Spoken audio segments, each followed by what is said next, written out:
What's up, everybody? Bootsy Greenwood here, and I thought I would talk to you a little bit today about the unseen mechanisms behind the scenes of physical reality. Sounds intriguing, sounds mysterious, but I've been going in depth and thinking a lot about what we call pendulums or egregores, or what maybe even some people classify as demons or principalities or powers of the air in the biblical sense. And I've been reading this interesting book by Anthony Peake called The Hidden Universe. I'm almost done with it. It's a really, really fascinating book. And he kind of classifies these energetic entities into some different groups. Ultimately, I can't know exactly what these things really are. It's really hard to explain. But we do know that they are energetic informational structures or energy harvesting entities, basically. That's basically what is going on with these things. Whether they're living, non-living, whether some of them are, some of them aren't, that's a much deeper dive. But I do want to talk about group thought. I want to talk about how ideas go nuts and groups go frantic and crazy, and how to keep yourself and myself and everybody from kind of going off the rails. It's just a crazy time, so I've thought a lot about this, and I think it's an important topic. So I'm thinking a lot about it too, as well as even pendulum, what Vadim calls pendulum networks, or things that would be clusters of pendulums, or pendulums that are further dividing. Because what they are is it's very polarizing, right? We see that when we launch a controversial idea one way, then there's a reaction the other way. And then there's thus another reaction, right? We see this in nature. We see this in our personal life when a drama flares up and we get overtaken by our bodies and start to act in a way that isn't even congruent with who we are. And we start to treat a person that we love very much in our life, terribly, frankly.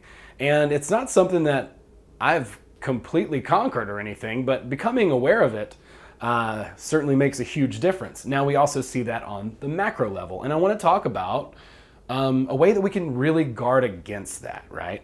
Because these energetic harvesting entities, I'll call them. I mean, that sounds kind of dark, and I don't mean for this to be like I've got a couple of different titles for this. The pendulum swing to the extreme. That one sounds fun.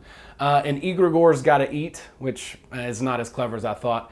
And the devil's diet, which is kind of silly. I was being silly, dark. Again, it's not that creative. But the idea that, these things, these forms, these thought forms, are basically collecting energy. They're energy harvesters. So they want to continue to grow and whatever, just like the rest of nature. But these are the things that are happening behind the scenes that we don't see in the five sense world, but are the cause to the effect of this shadow or this mirror world, or this, this physical representation of ideas, agreed upon ideas, because everything is from the mental plane first, right? So it's agreed upon over time, and here we are experiencing it, in this five sense expression. So we see these groups, we see these ideas, we see the tendency for any idea to go completely radical. That's just the nature of it. Eventually it wants to swing so hard that it goes completely as far as it can, right? And so that's kind of the goal of the energy structure itself, whether it's conscious or not. We don't know, but we do see and identify these as ideas. Perhaps they're being controlled, created by people. Perhaps they are things that have been here for a very long time, and we've had to deal with over and over again. We're not really sure, but that doesn't matter, because that's not the point. And the point is not them really anyway. What I want to focus on is how to navigate this, what we should try and do, bring in these ideas to light as much as possible. I encourage anybody who is out there who understands this stuff to start sharing it in some way, a loving way, I hope. But having a credo or a constitution or a set of principles or a mission statement is one way to be sure that we can kind of keep things reined in. And I think it's cool to have like a personal credo, or at least goals that you have that maybe you like look at every day, some sort of form of morality, which that's part of your credo as well. Like what do you think that is, right? And I can touch on that actually a little bit, just because I think it could be helpful. I'll try to make it super brief, and I won't try to make it too fluffy or anything. But I also want to talk about solutions at the end of this video, as far as like maybe doing some group visualizations, meditations, some things like that. If you guys are interested in that, please reach out to me and let me know. I'm interested in that. Matt's channel, Quantum of Conscience, had mentioned that, and I would be happy to be involved in that in some way, some sort of visualization, or group meditation or something like that, to just try and do whatever we can to bring some positivity and joy into the world on a group level, creating a little bit of our own pendulum, right? But as far as like a credo or a constitution goes, basically, everyone has the right to create their own, and that's kind of where sort of individualism and collectivism and these group energies sort of kind of start to flare up and get pretty out of control. The first thing I would say is we want to always check our intent, right? Are we here for obligation or guilt?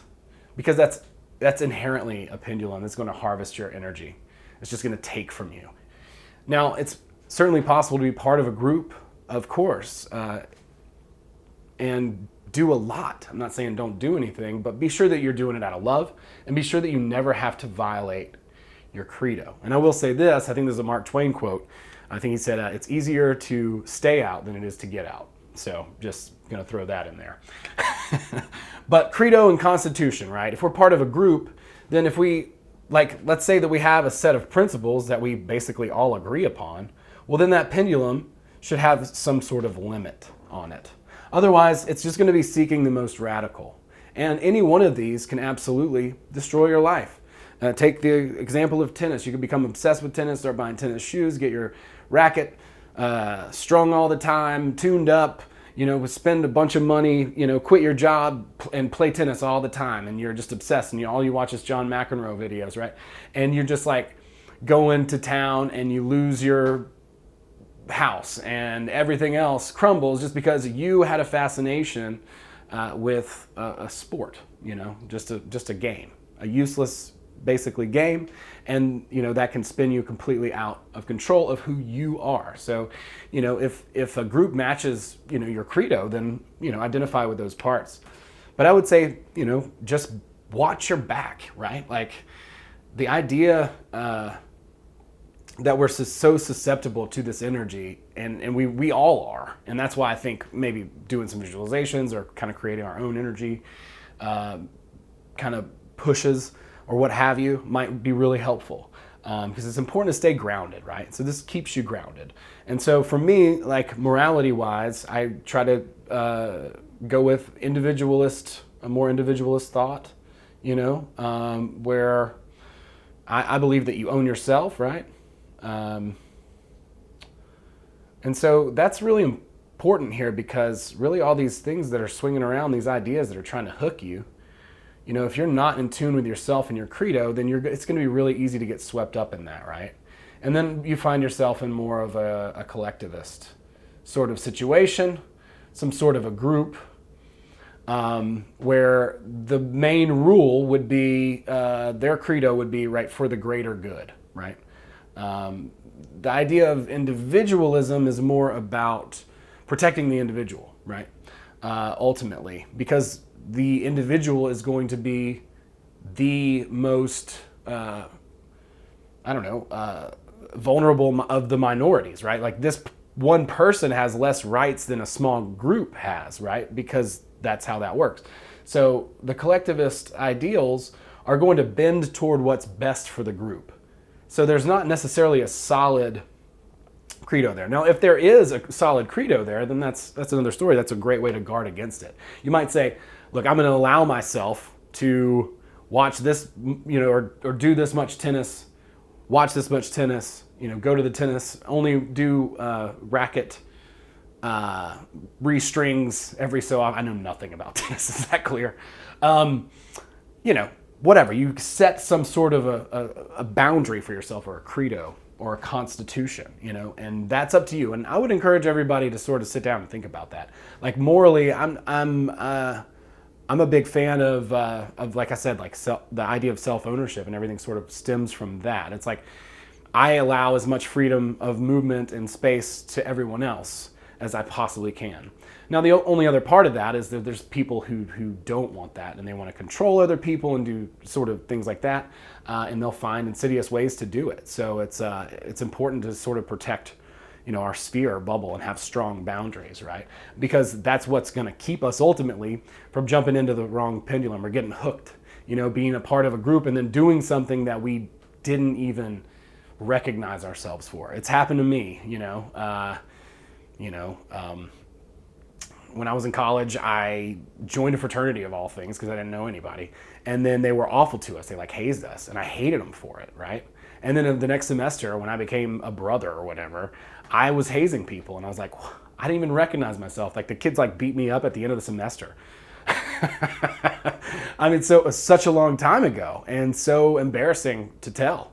But it's true. It's like you become what you hate, and there's no way to sort of stop this thing from happening, because an egregore's got to eat, and it's going to suck you down unless you have very strong boundaries and a strong credo.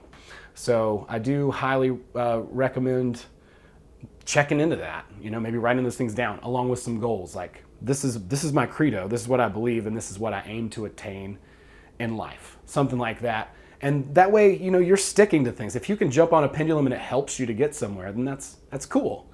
But if you're getting used out of obligation, guilt, or duty, we've got a problem. And of course, to cut the strings off, I always recommend really checking in with your heart.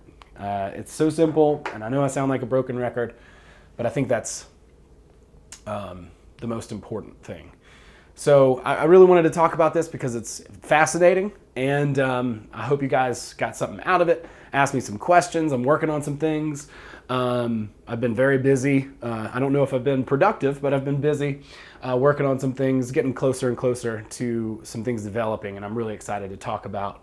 I'll have some podcasts. I'm going to do some comedy on this channel in time. I've got stuff going on at the Flying Squid Comedy. Please check that out. I'll leave links in the description box. And I'm going to try to do another video later on this week, as well as get a podcast recorded. But please check me out on Patreon. I do extra stuff over there. And I plan to do a live maybe soon as well. So thank you guys very much for watching this video. I really appreciate it, and I hope it was interesting to you. Thank you.